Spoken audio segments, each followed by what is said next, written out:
Greetings, everyone. Welcome to Aries season.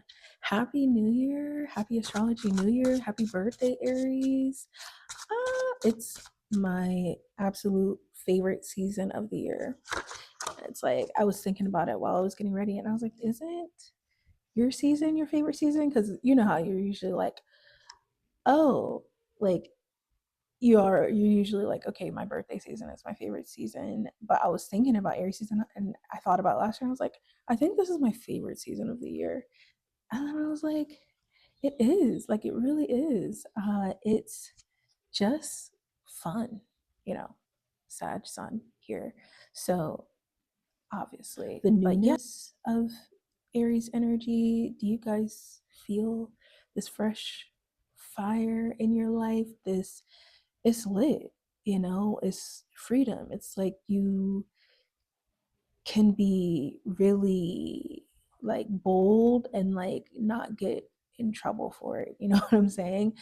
Whereas like water seasons or certain other seasons, it's like this is seen as being irresponsible. It's seen as, being too much or, too brash and all those things. But really fire energy is just it's just heat. It's vibes, you know what I'm saying? Like unacceptable vibes, but Aries is very acceptable. And so, this next month is it's not going to be crazy.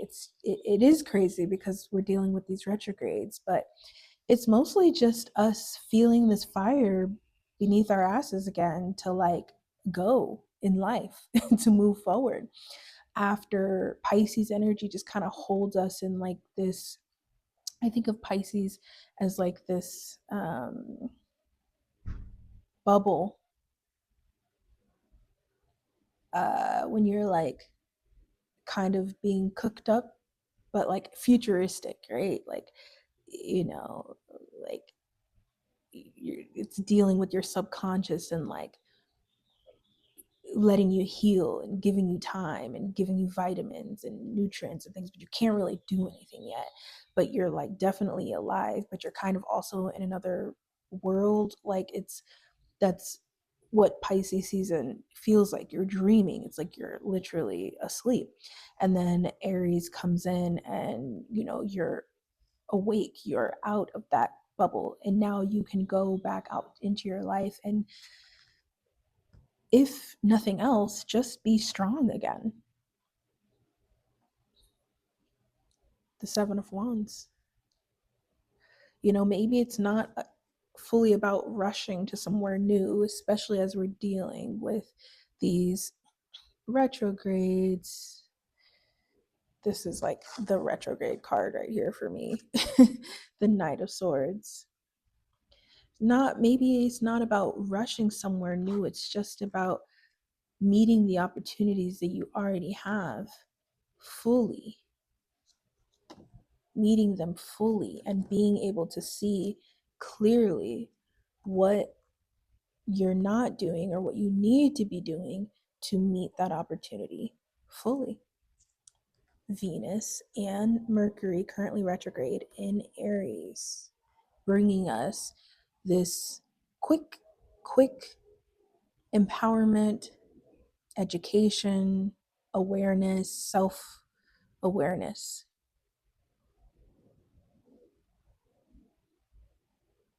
You can be completely who you are as long as you know how to take that energy and meet the areas of your life and the opportunities with what they are needing. Yeah. Okay.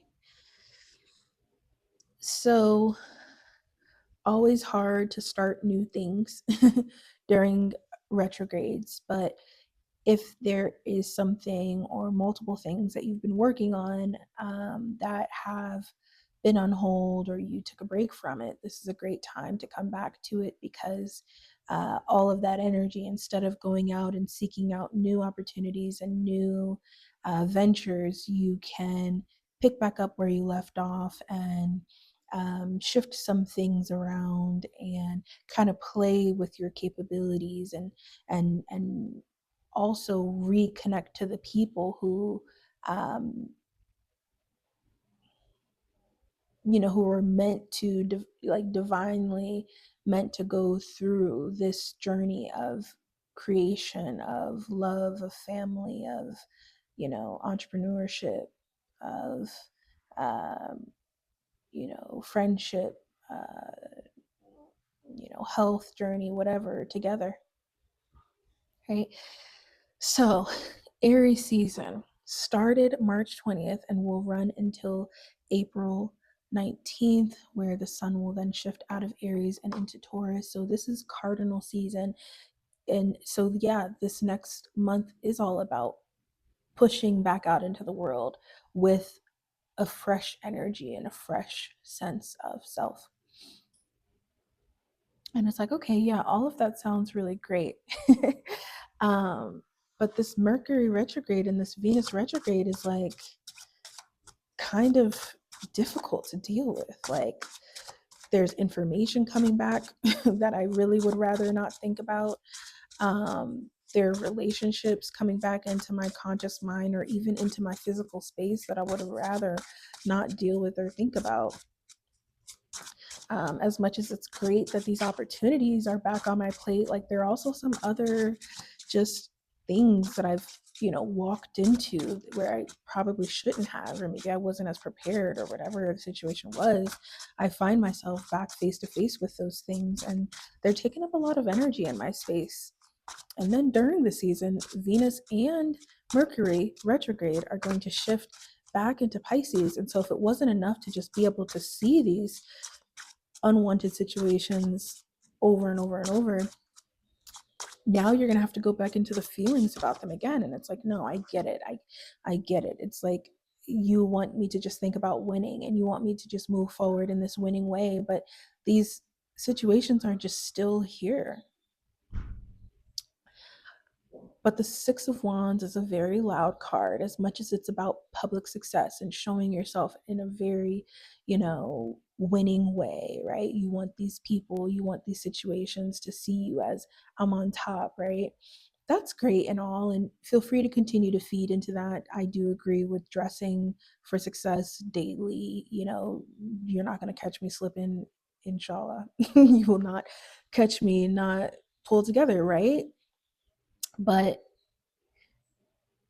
the coolest thing about the Six of Wands energy, as you go deeper into the world of tarot and astrology, you start to learn that this energy is as great as it looks from the outside, to see these people here in the corner trying to, keep up with you, and see this, parade of victory that you're walking down. I don't know, it seems so much about other people. And it's like, is victory about other people? Is winning about other people? Are you wanting this romantic situation to be the way that you want it to be because of other people and how other people will see it? Or are you actually in love? Do you want love because it's going to bring you some form of victory? Or do you want love because you really are in love, because you really have love to give? The Knight of Cups are receptive to it. The Six of Wands and the Knight of Cups in this beautifully Aries presented way. Sun in Aries now. This is about making the real improvements in your life, to where this victorious feeling doesn't need to come from anywhere externally. You feel good about your life, not just because you look good and you look good from the outside and your life looks good from the outside, but because the different areas of your life that are really important to you actually are moving the way that they should, because you're investing the energy in them in the way that you should. And that's the beauty of this very, very humble, Very, very humble Aries energy. If your priorities are out of whack, this sun in the fire sign, sun in Aries, will be very confusing to you, especially with these retrogrades while Mercury and Venus are still in Aries. It feels like things just come crashing down every time you try to um, somehow use your energy to push things forward. And that's because your intentions, they have to be rooted in this almost leadership quality. Do you have to be the leader of someone? Not necessarily. The leader of people? Not necessarily. But you have to be a leader in your life, in your own life, and you have to be a leader in the world, meaning you have intentions to make an impact. These words sound so grand, but it's not that drastic. It's not like this big you know um nonprofit that you have to do kind of thing, right? It's just in your essence and who you are,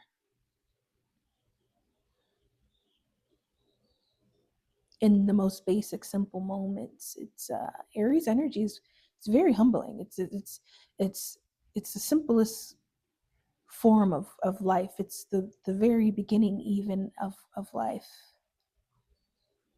So it's okay to feel your intentions questioned by these retrogrades. It's okay to find yourself,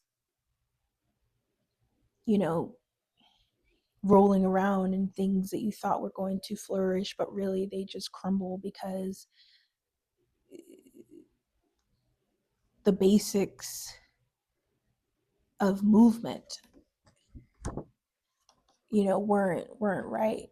The basics of, the direction weren't right. Wow, I love tarot. I love the way that these retrogrades are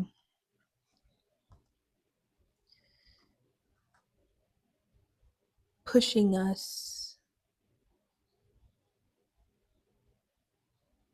into a reinvention that doesn't hold you,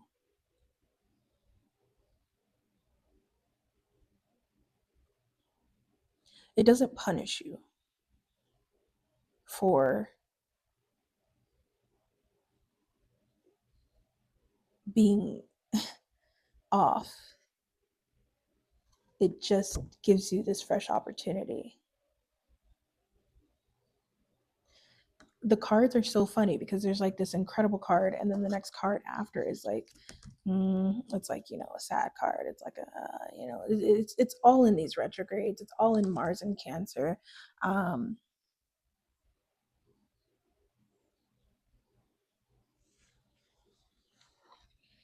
but things are good, even if it feels like one step forward, two steps back sometimes. Okay, we're not going to talk about all the transits because it's a lot. So go to Becoming Spiritually Rich on Instagram, and the transits for Aries season are pinned to the top of the page. These retrogrades are really, really ruling the season. We've also got a new moon in Aries, a solar eclipse, partial solar eclipse happening in Aries on the 29th. Neptune will move out of Pisces and into Aries on March 30th. We've got a full moon in Libra on April 12th. And then we have Mars entering Leo on April 18th. On top of that, again, a ton going on with Mercury and Venus in retrograde in Aries, shifting back into Pisces and then back into Aries. It's a lot going on. We're busy. The skies are busy. The energy is busy. Things are changing on a dime every day, every second. It's just, whoa, there's not much to really stand on, it feels like. But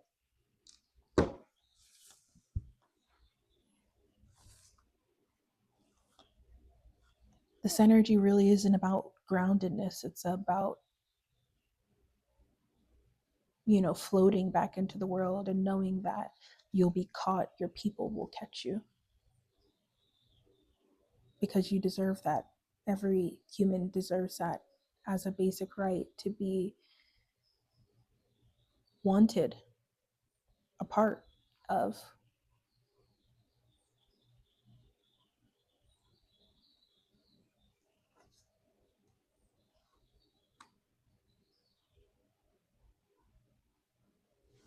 Okay, we're going to talk about some more fun things in your readings, but I see great evolution and just new direction for everyone. And it's well deserved. It's always exciting to start fresh and be able to pour new energy into areas that really need it and to feel the fulfillment of,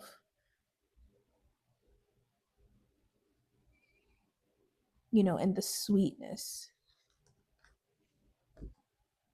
the positivity of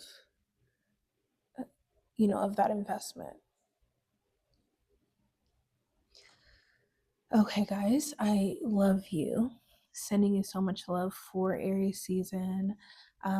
We are going to talk about these transits in more detail in your readings. The ones that are really affecting your sign the most. So, we're going to talk about that in your readings. We will talk about different topics. We'll talk about love a little bit. We'll talk about your career, especially, and health, I think, are um, the big three. All right, so I will see you in your readings. In the meantime, you can schedule private and birth chart readings with me through the link in the description, as well as the reading for Aries, or the playlist for Aries season, Pulse, which is out now on Apple Music. And I love you. See you soon.